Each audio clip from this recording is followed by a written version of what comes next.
এক নাম্বার ওয়া আম্মা মান খাফা মাকাম রাব্বিহ। দুনিয়ার জগতে ওই সমস্ত ব্যক্তি যারা রব্বে করিমের সামনে দাঁড়াইতে হবে, যাদের দিলের ভিতরে এই ভয় থাকবে।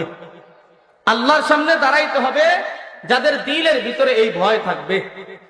দুই নাম্বার শ্রেণীর ব্যক্তি হলো ওয়ানাহান নাফস আনিল হাওয়া, খাহেশাতে নফস, নফসে আম্মারা। প্রত্যেকটা মানুষের ভিতরে নফসের দুইটা সাইড আছে। নফসের কয়টা সাইড? দুইটা সাইড। একটা সাইড ভালো কাজের দিকে টানে, আর একটা সাইড মন্দ কাজের দিকে টানে। যে সাইডটা মন্দ কাজের দিকে টানে ওই সাইডটাকে বলে নফসে আম্মারা, নফসে সু। নফসে আম্মারা, নফসে সু। এই নফসে আম্মারা, নফসে সু এর পাওয়ার কেমন? আপনারা হাদিসের কথা হযরত উলামা ইকরামের জবান থেকে শুনেছেন।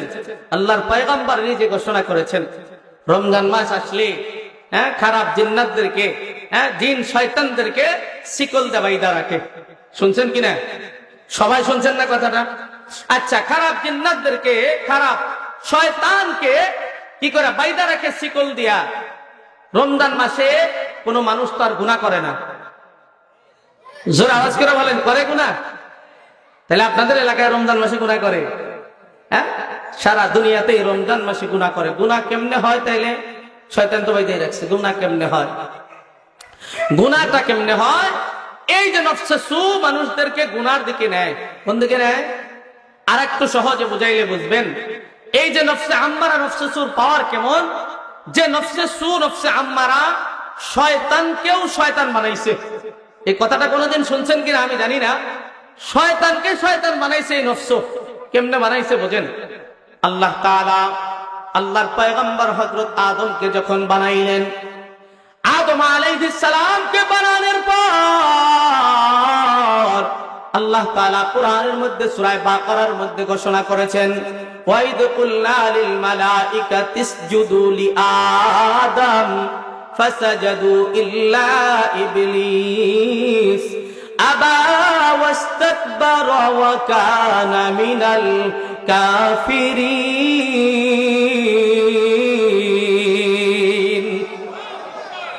আল্লাহ তাআলা আদমকে বানায়া ফেরেশতাদের সবাইকে বললেন, আদমকে সিজদা করো। সবাই সিজদা করলো, কিন্তু এই যে শয়তান ইবলিস, এটা সিজদা করলো না। শয়তান ডাক দিয়া বলল, আমাকে বানাইছে আগুন দিয়া, আমার দাঁত হলো উপরের দিকে, আদমকে বানাইছেন মাটি দিয়া, মাটির দাঁত হলো নিচের দিকে, সুতরাং আমি আদমকে সিজদা করতে পারবো না। আমি আদমকে কি করতে পারবো না? সেজদা করতে পারবো না। এখন আমার কথা যদি বুঝা থাকেন সবাই একসাথে উত্তর দিবেন।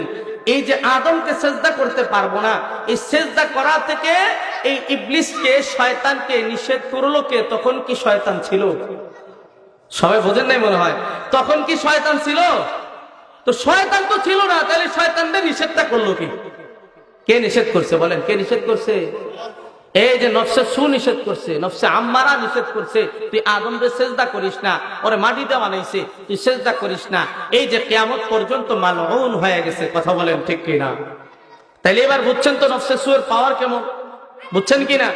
আল্লাহর পয়গম্বর হাদিসের মধ্যে বলেছেন, যুদ্ধের ময়দানে জিহাদ করা, এই যুদ্ধের ময়দানে জিহাদ করার থেকে সবচেয়ে বড় জিহাদ হলো নফসে আম্মারার সাথে জিহাদ করা। কেন নফসে আম্মারার সাথে জিহাদ করা বড় জিহাদ? কারণ তোমার নফস বলছে সুদ খাও। এই যে নফসে আম্মারা বলছে সুদ খাও, তুমি যুদ্ধ করলা যে না, তোর কথা আমি শুনবো না, আমি সুদ খাইতে পারবো না, কারণ হারাম। নফসে সু বলছে, নফসে আম্মারা বলছে, তোমার কলিজার টুকরা সন্তান, এই সন্তানটাকে অমুক কেজি স্কুলে ভর্তি করো। তুমি বললা না না, আমার সন্তানকে কেজি স্কুলে ভর্তি করতে পারবো না, কারণ আমার সন্তানকে আমি কোরআনের হাফেজ বানাইতে চাই, আমি আমার সন্তানকে কোরআনের শিক্ষায় শিক্ষিত করতে চাই, এই জন্য নরসিংহপুর নুরানি হাফিজি মাদ্রাসায় ভর্তি করব। আপনি নফসের সাথে যুদ্ধ করেছেন। নফসে আম্মারা আপনাকে বলছে যে তোমার মেয়েটাকে স্কুলে ভর্তি করে দাও, নুরানি পড়ছে, এখন তুমি স্কুলে ভর্তি করে দাও। কিন্তু তুমি চিন্তা করলা যে না, আমি স্কুলে ভর্তি করব কেন? কারণ স্কুলে ভর্তি করলে আমার মেয়ে পর্দা করবে না। স্কুলে যদি ভর্তি করা হয়, আমার মেয়ে কি করবে না? নামাজ কালাম পড়বে না, ইবাদত বন্দেগী বুঝবে না, বিভিন্ন খারাপের সাথে সম্পৃক্ত হয়ে যাবে। এই চিন্তা কইরা আপনি নফসে আম্মারার সাথে জিহাদ কইরা আপনি আপনার মেয়েটাকে মহিলা মাদ্রাসায় ভর্তি করে দিয়েছেন। কি বলেন? হ্যাঁ, এটা বড় জিহাদ কিনা? জিহাদ কিনা জোরে বলেন। এই জন্য আল্লাহর পয়গম্বর বলেছেন নফসের সাথে জিহাদ করা সবচেয়ে বড় জিহাদ। আল্লাহ তাআলা আয়াতের মধ্যে এই কথাটাই বলেছেন, যারা নফসের সাথে জিহাদ করে চলতে পারবে। আর প্রথম কথা কি বলেছে? যারা আল্লাহর সামনে দাঁড়াইতে হবে, এই ভয় যাদের দিলের ভিতরে রাখবে। দুনিয়াতে এমন কোন মানুষ নাই যে বলতে পারবে আমাকে কিয়ামতের দিন আল্লাহর সামনে দাঁড়াইতে হবে না। এই কথা বলার কোন সুযোগ আছে? দুনিয়াতে এমন কোন মানুষ নাই বলতে পারবে যে আমাকে আল্লাহর সামনে দাঁড়াইতে হবে না। নারী বলেন পুরুষ বলেন, প্রত্যেকটা মানুষকে ওই আল্লাহর সামনে দাঁড়াইতে হবে। হাসরের ময়দানে কিয়ামতের দিন আল্লাহর সামনে দাঁড়াইতে হবে। ও ভাই, ওই হাসরের ময়দানের অবস্থাটা কেমন হবে বিস্তারিত আলোচনা করার কোনো সুযোগ নাই। খুব সংক্ষিপ্ত কথা, আল্লাহর পয়গম্বর হাদিসের মধ্যে বলেছেন, যেই হাসরের ময়দানে মাথার আধা হাত উপরে সূর্য থাকবে, যেই হাসরের ময়দানে মাথার আধা হাত উপরে সূর্য থাকবে, ময়দানটা থাকবে তামার ময়দান। মানুষের মগজগুলো গইলা গইলা পড়তে থাকবে। আম্মাজান আয়েশা সিদ্দিকা আল্লাহর পয়গম্বরকে ডাক দেয়া বলেন, ওগো আল্লাহর পয়গম্বর, আপনার নিজের ঘোষণা, হাসরের ময়দানে সব মানুষকে উলঙ্গ অবস্থায় উঠানো হবে। ওগো আল্লাহর পয়গম্বর, এই যে হাসরের ময়দানে উলঙ্গ অবস্থায় উঠানো হবে, আমাদের কি লজ্জা লাগবে না? পর্দার আয়াত নাজিল হওয়ার পরে আমরা লজ্জাস্থান তো দেখানো তো দূরের কথা, এইটা তো আগেও কোনোদিন দেখাই নাই। আর পর্দার আয়াত নাজিল হওয়ার পরে আমাদের চোখও তো মানুষকে কোনোদিন দেখাই নাই, কিন্তু এই হাসরের ময়দানে উলঙ্গ অবস্থায় ওঠানো হবে, আমাদের কি লজ্জা লাগবে না? আম্মাজান আয়েশা সিদ্দিকা আল্লাহর পয়গম্বরকে প্রশ্ন করেছেন। আল্লাহর পয়গম্বর আম্মাজান আয়েশা সিদ্দিকাকে বলছেন, আয়েশা, হাসরের ময়দানটা তো ভয়ানক ময়দান হবে না আয়েশা। ওই হাসরের ময়দানের মধ্যে মানুষগুলো পাগল পারা হয়ে যাবে, প্রত্যেকে ইয়া নাফসি ইয়া নাফসি করতে থাকবে। এক একজনের যার যার চিন্তা নিয়ে ব্যস্ত থাকবে। কে কিভাবে এই হাসরের ময়দান থেকে মুক্তি পাইতে পারে এই চিন্তায় ব্যস্ত থাকবে। সবাই মিলা পয়গম্বর আদমের কাছে চইলা যাবে, ও আদম, আপনি না আমাদের আদি পিতা, আপনি আমাদের জন্য সুপারিশ করুন, হাসরের ময়দানে আর আমরা টিকতে পারতেছি না। আদম আলাইহিস সালাম ডাক দিয়া বলবে, আমি ভুল করছিলাম, আল্লাহ আমার জান্নাত থেকে বের করে দিছিল, আল্লাহ আমার সাথে কি ফয়সালা করবে আমি নিজেই তো জানি না, আমি সুপারিশ করতে পারবো না, তোমরা নূহের কাছে চলে যাও।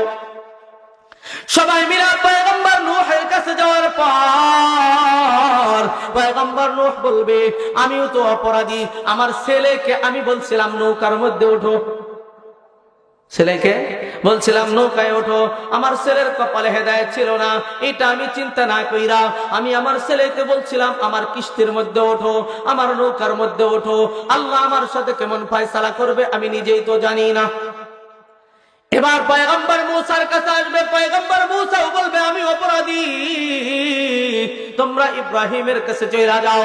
পয়গম্বর ইব্রাহিমের কাছে যাবে, ইব্রাহিম বলবে আমিও তো অপরাধী। এইভাবে আস্তে আস্তে পয়গম্বর ঈসার কাছে আসবে। আল্লাহর পয়গম্বর ঈসা ডাক দিয়ে বলবে, আমিও তো নিজেও অপরাধী, আমাকে তো আল্লাহর সন্তান বলেছিল, আমার উম্মতেরা আল্লাহর সন্তান বলেছিল। কথা বলেন ঠিক কিনা? খ্রিস্টানেরা ঈসা আলাইহিস সালামকে আল্লাহর সন্তান বলেছিল, এই জন্য আমি নিজেই তো অপরাধী, আমি তোমাদের জন্য কেমনে সুপারিশ করব? তোমরা সবাই মিলে চলে যাও আখিরি জামানার পয়গম্বর মুহাম্মদ আরবি সাল্লাল্লাহু আলাইহি ওয়াসাল্লামের কাছে। আল্লাহু আকবার বলেন। সবাই মিলে আল্লাহর পয়গম্বর আমাদের নবীর কাছে চলে যাবে রে ভাই, নবীকে খুঁজতে থাকবে কোথায় পাওয়া যায়, খুঁজতে খুঁজতে আমাদের নবীকে হাউজে কাউসারের কিনারে দেখবে।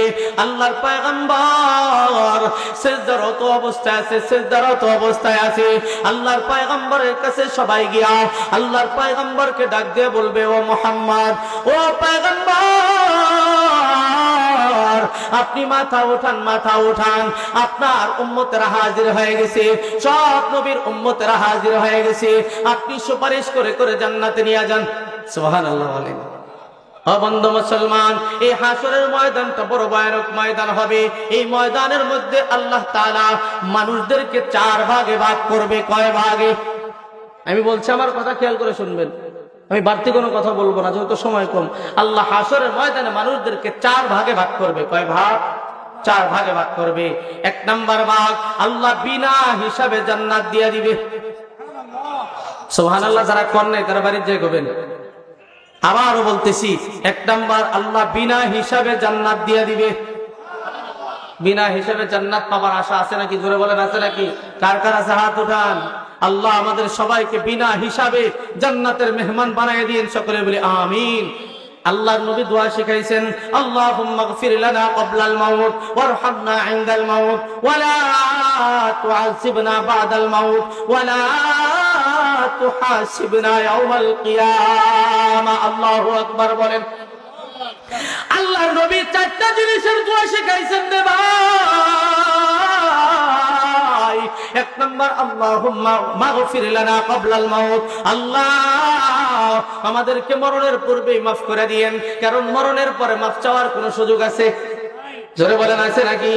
এই জন্যই যে মাহফিলে বসছি, আখেরি মোনাজাত করে আল্লাহর কাছে কান্নাকাটি করে দোয়া করে মাফ চায় যাব। কথা বলেন ঠিক কিনা? 1 নাম্বার দোয়া শিখাইছেন, আল্লাহুম্মা গফির লানা ক্বাবলাল মাউত। আল্লাহ মরণের পূর্বে আমাকে মাফ করে দিয়েন। ওয়ারহামনা ইনদাল মাউত। আল্লাহ মরণের সময় আমার উপর আপনি দয়া করেন, দয়া করেন। কারণ মরণের সময় যারা নেককার হবে তাদের জান কবজটা অনেক সহজ হবে। আল্লাহর পয়গম্বর হাদিসের মধ্যে বলেছে, ছোট একটা দুধের বাচ্চা মায়ের করে দুধ পান করতে করতে যেমন ঘুমায় যায়, কোনো কষ্ট হয় না। একজন নেককার বান্দার জান, নেককার বান্দির জান যখন কবজ করা হবে, তাদের 1 বিন্দু মাত্র কষ্ট হবে না। সুবহানাল্লাহ বলেন। কিন্তু বৎকারের জান যখন কবজ করা হবে রে ভাই, আল্লাহর পয়গম্বর হাদিসের মধ্যে বলেন, একজন বৎকারের জান যখন কবজ করা হবে, আল্লাহর পয়গম্বর বলেন, একটা তাজা বকরির চামড়া, একটা তাজা বকরির চামড়া টাইনে টাইনে শুনলে কি পরিমাণ কষ্ট হতে পারে? অনেক বেশি কষ্ট হবে কিনা বলেন? আল্লাহর পয়গম্বর বলেন, যখন কোন বৎকার বান্দার জান কবজ করা হবে, যখন কোন বৎকারিনী বান্দির জান কবজ করা হবে, একটা তাজা বকরির চামড়া টাইনা টাইনা শুনলে যে পরিমাণ কষ্ট দেওয়া হয়, তার থেকে আরো বেশি কষ্ট দেওয়া হবে। নাউযুবিল্লাহ বলেন। এই জন্য আল্লাহর পয়গম্বর দোয়া শিখাইছেন, ওয়ারহামনা ইনদাল মাউত। আল্লাহ আপনি মরণের সময় আমার উপর আপনি দয়া করেন, রহম করেন, দয়া করেন। আল্লাহর পয়গম্বর 3 নম্বরে দোয়া শিখাইছেন, ওয়ালা তুআযিবনা বা'দাল মাউত। আল্লাহ মরণের পরে আমাদেরকে কোনো শাস্তি দিয়েন না, শাস্তি দিয়েন না। কারণ আপনারা জানেন কবর থেকে শাস্তি শুরু হবে, কবর থেকে শাস্তি শুরু হয়ে যাবে। আলোচনা লম্বা করব না, এই জন্য বিস্তারিত বলতেছি না। এই কবর থেকেই যে শাস্তি শুরু হবে, যার কারণে আল্লাহর পয়গম্বর দোয়া শিখাইছেন, ওয়ালা তুআযিবনা বা'দাল মাউত। আল্লাহ মরণের পরে আমাদেরকে আপনি শাস্তি দিয়েন না। আল্লাহু আকবার বলেন। 4 নম্বর দোয়া শিখাইছেন, ওয়ালা তুআযিবনা বা'দাল মাউত ওয়ালা তুহাসিবনা ইয়াওমাল কিয়ামা। আল্লাহর পয়গম্বর 4 নম্বর দোয়া শিখাইছেন, যেটা আমার বলা উদ্দেশ্য, ওয়ালা তুহাসিবনা ইয়াওমাল কিয়ামা। আল্লাহ কিয়ামতের দিন আপনি আমাদের থেকে কোনো হিসাব নিয়েন না। আল্লাহু আকবার বলেন। আল্লাহ যদি হিসাব নেয় জান্নাতে যাইতে পারবো না, আল্লাহ যদি হিসাব নেয় জান্নাতে যাইতে পারবো না। এই জন্য আল্লাহর পয়গম্বর দোয়া শিখাইছেন, আল্লাহর কাছে সব সময় দোয়া করবা, আল্লাহ 1 দিনের হিসাব, 1 মিনিটের হিসাব, 1 ঘন্টার হিসাব, সারা দিনের হিসাব, 24 ঘন্টার হিসাব আল্লাহ যদি আপনি আমার কাছ থেকে নেন, দিতে পারবো না। কথা বলেন ঠিক কিনা? এই জন্য আল্লাহর নবী দোয়া শিখাইছেন, আল্লাহ আপনি আমাকে কিয়ামতের দিন বিনা হিসাবে জান্নাত দিয়ে দিয়েন। সকলে এবার জোরে আওয়াজ করে বলেন আমিন। আল্লাহ তাআলা 4 শ্রেণীর মানুষদের মধ্যে প্রথম শ্রেণীর কারা হবে? যাদেরকে আল্লাহ তাআলা বিনা হিসাবে জান্নাত দিবে, যাদেরকে আল্লাহ তাআলা বিনা হিসাবে কি করবে ভাই? জান্নাত দিবে।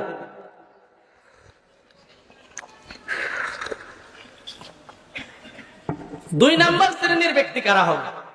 2 নাম্বার শ্রেণীর ব্যক্তি হবে যাদেরকে আল্লাহ তাআলা বিনা হিসাবে জাহান্নামে দিবে। নাউজুবিল্লাহ বলেন। জোরে আওয়াজ করে বলেন নাউজুবিল্লাহ। 3 নম্বর ব্যক্তি কারা হবে? আল্লাহ তাআলা বিভিন্ন জনের নবীদের সুপারিশ, বিভিন্ন জনের সুপারিশের মাধ্যমে আল্লাহ তাআলা জান্নাত দিবে। সুবহানাল্লাহ বলেন।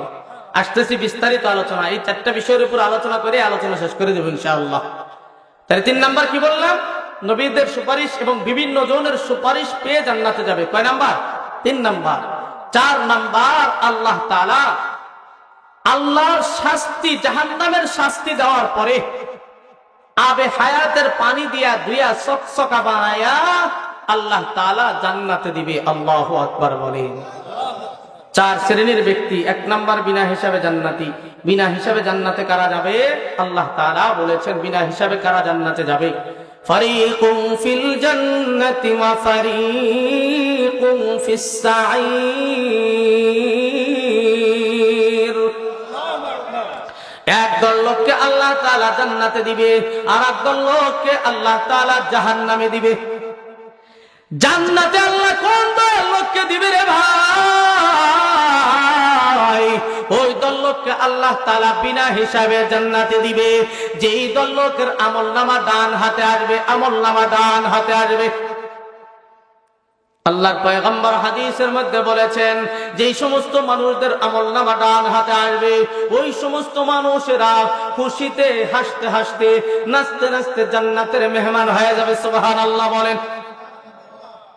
আর একদল লোককে আল্লাহ তাআলা বিনা হিসাবে জাহান্নামে দিবে। এই বিনা হিসাবে জাহান্নামে আল্লাহ কাদেরকে দিবে?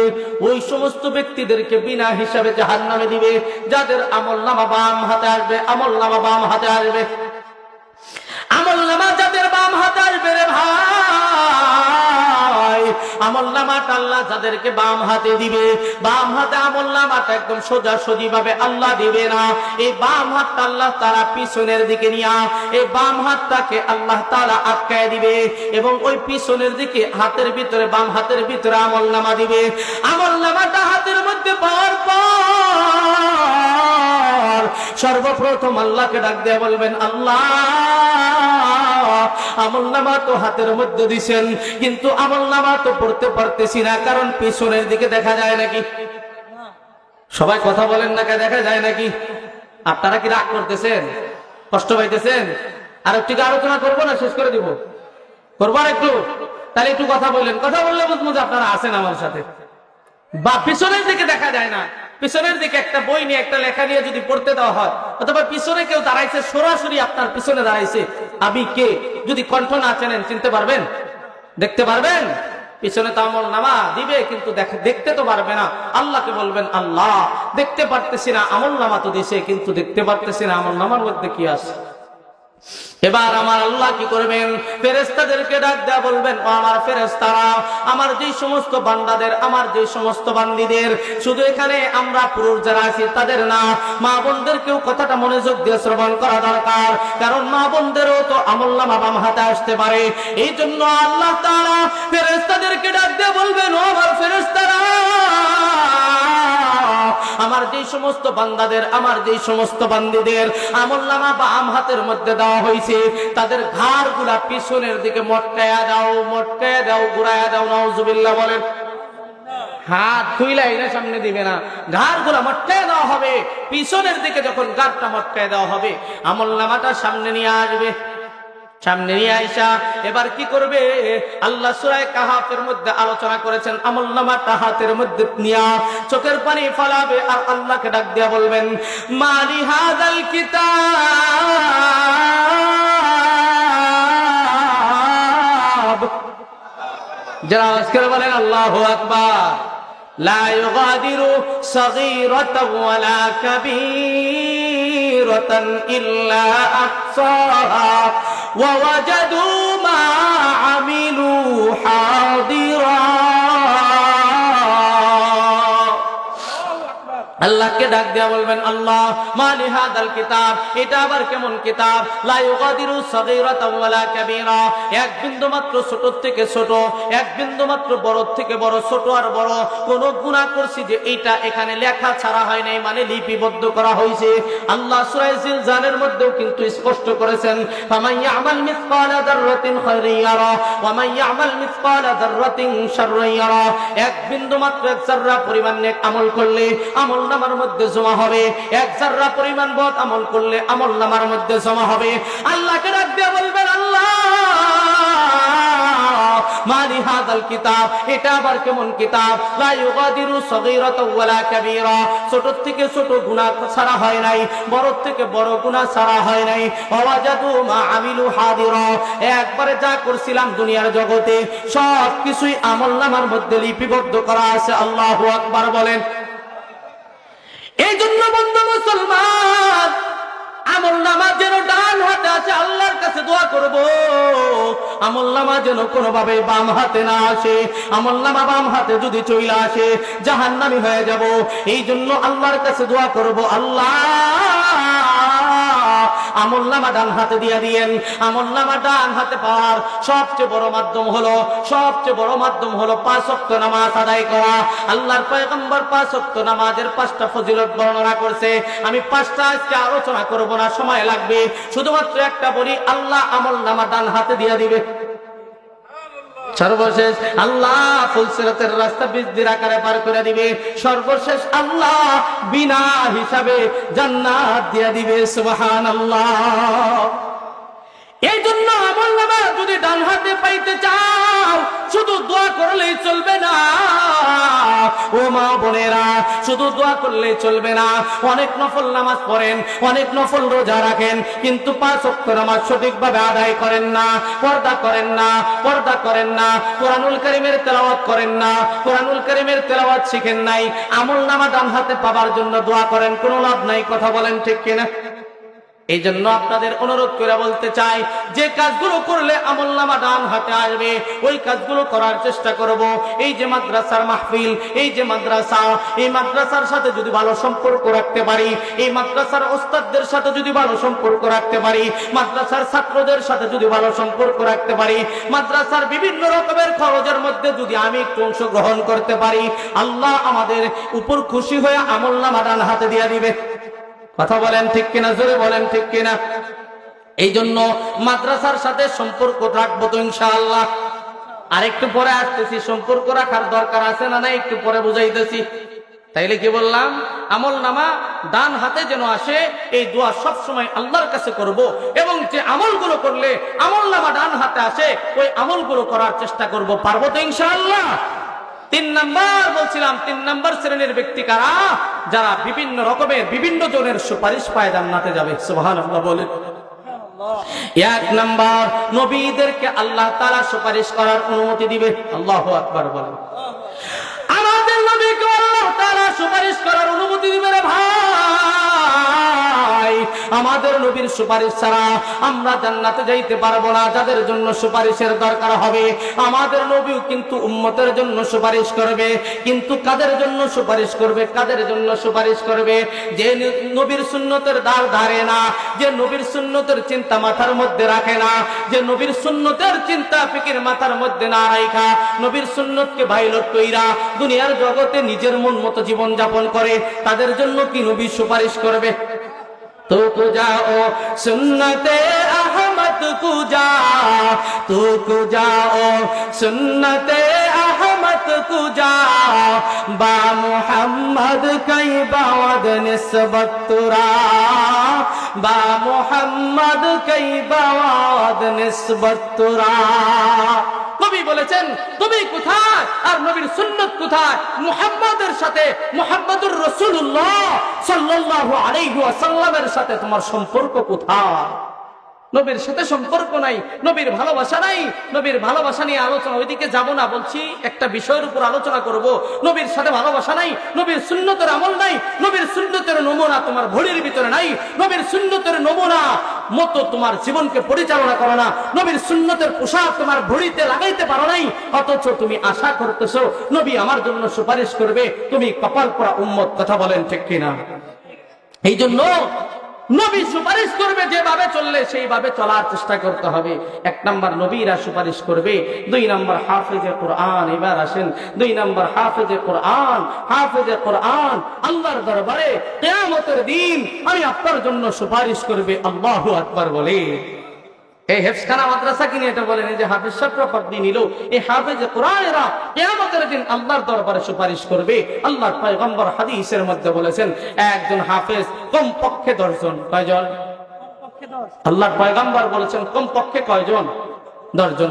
আল্লাহর পয়গম্বর বলেন, একজন হাফেজে কোরআন যদি নিজের হেফজ ঠিক রাইখা, হাফেজ অনুযায়ী নিজের জীবনকে পরিচালনা কইরা যদি জান্নাতের মেহমান হইতে পারে, আল্লাহ ওই হাফেজে কোরআনকে ডাক দিবে, ওই হাফেজে কোরআন আসো, এই যে তুমি তো জান্নাতি হইছো, তুমি একাই জান্নাতে যাইতেছো, এটা তো হয় না। আমি তো আমার নবী, আমার হাবিব, আমার বন্ধু ঘোষণা কইরা দিছিল, তুমি হাফেজে কোরআনের মাধ্যমে 10 জনকে আমি আল্লাহ জান্নাতে দিব। আমি আমার বন্ধুর কথা মিথ্যা হতে পারে না, আর আমার বন্ধুর কথাটাকে আমি মিথ্যা বইলা প্রমাণ করতেও চাই না। এই জন্য হাফেজে কোরআন আসো, তুমি এমন 10 জন ব্যক্তির জন্য সুপারিশ করো যাদের জন্য জাহান্নাম ওয়াজিব হয়ে গেছে, ওয়াজিব হয়ে গেছে। আল্লাহু আকবার বলেন।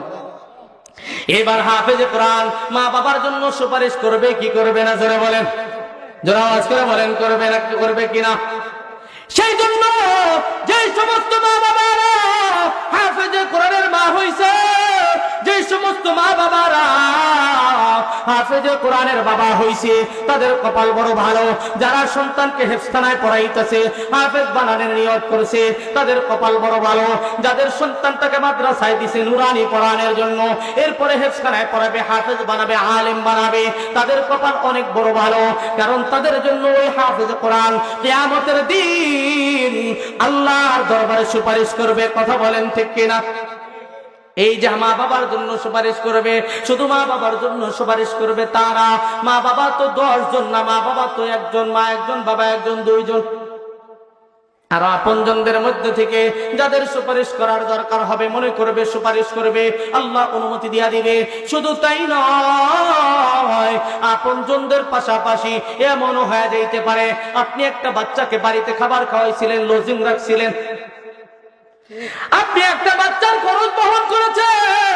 এই যে মাদ্রাসার মোহতামিম সাহেব এসে বলছেন, হুজুর আমার সন্তান এত টাকা পয়সা বিদেশে কামাই করে, অনেক টাকা পয়সা আমার সন্তান পাঠায়, আমি তো আমার ঘরে আল্লাহ তাআলা ওরকম কোন সন্তান দেয় নাই, বা আমার এখনো পর্যন্ত ওরকম কোন নাতি নাই যাকে আমি হেফজখানায় পড়াবো। হুজুর একজন দরিদ্র মানুষ সব সময় খালি এতিম খুঁজবেন না, অনেক সময় এতিম আছে, আবার দরিদ্র এমন আছে যার মা বাবার টাকা পয়সা দিতে পারে না, লেখাপড়ার খরচ দিতে পারে না।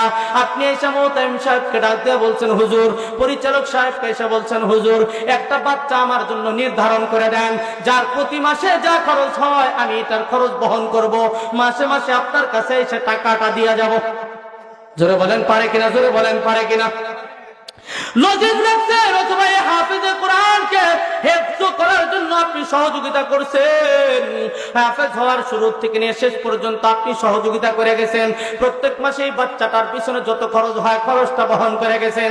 আল্লাহর দরবারে আপনার জন্য হাফেজে কোরআন সুপারিশ করবে। সুবহানাল্লাহ বলেন।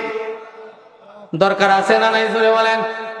এইবার হাফেজে কোরআনকে সমাপ্ত করলাম। হাফেজে কোরআনের ফজিলত আল্লাহ কেমন দিবে সেটাও এখন আলোচনা করতেছি না, শুধু সুপারিশের কথাটুকু আলোচনা করতেছি। হাফেজে কোরআন কমপক্ষে কয়জন বললাম? এইবার আসেন একজন আলেমকে আল্লাহ কেমন সুবিধা দিবে। আল্লাহু আকবার জোরে বলেন। না শুনে আল্লাহু আকবার বলেন। একজন আলেমকে হাদিসের মধ্যে 2টা বর্ণনা আছে, এক বর্ণনা আছে একজন আলেমকে আল্লাহ তাআলা কমপক্ষে 40 জন মানুষের জন্য সুপারিশ করে জান্নাতে নেওয়ার সুযোগ দিয়ে দিবে। এই সুবহানাল্লাহ চলবো নাকি? 40 জনের কথা বলছি। সুবহানাল্লাহ জোরে বলেন। একজন আলেমকে আল্লাহ তাআলা কমপক্ষে 40 জনকে সুপারিশ করে করে জান্নাতে নেওয়ার অনুমতি দিবে। এরপরে আসেন আর একটা বর্ণনার মধ্যে আসছে একজন আলেমকে আল্লাহ তাআলা কি করবে, একটা আলেমকে জান্নাতে যাওয়ার জন্য একটা রাস্তা তৈরি করে দিবে। একটা রাস্তা কি করবে, তৈরি করে দিবে। ওই রাস্তার দুই পাশে জাহান্নামীদেরকে দাঁড় করে দিবে। আলেমকে ডাক দেয়া বলবে, আলেম এই যে একটা রাস্তা, এই রাস্তা দিয়ে তুমি জান্নাতে যাইবা, এই যে দুই পাশে জাহান্নামীদেরকে দাঁড় করায় দিছি, তুমি যাদেরকে চেনো তাদেরকে নিয়ে জান্নাতে যাইবা, তুমি যাদেরকে চেনো তাদেরকে নিয়ে তো জান্নাতে যাইবাই, তোমাকেও যে চেনে তাদেরকে নিয়েও তুমি জান্নাতের মেহমান হয়ে যাইবা। সুবহানাল্লাহ বলে। আলেম হইতে পারলে, আলেম বানাইতে পারলে লাভ আছে না নাই? জোরে বলেন, জোরে আওয়াজ করে বলেন, আছে না নাই? এরপরে যেহেতু ব্যাপক হাদিস, এই জন্য শুধু আলেম বানাইলাম এতটুকুই লাভ না।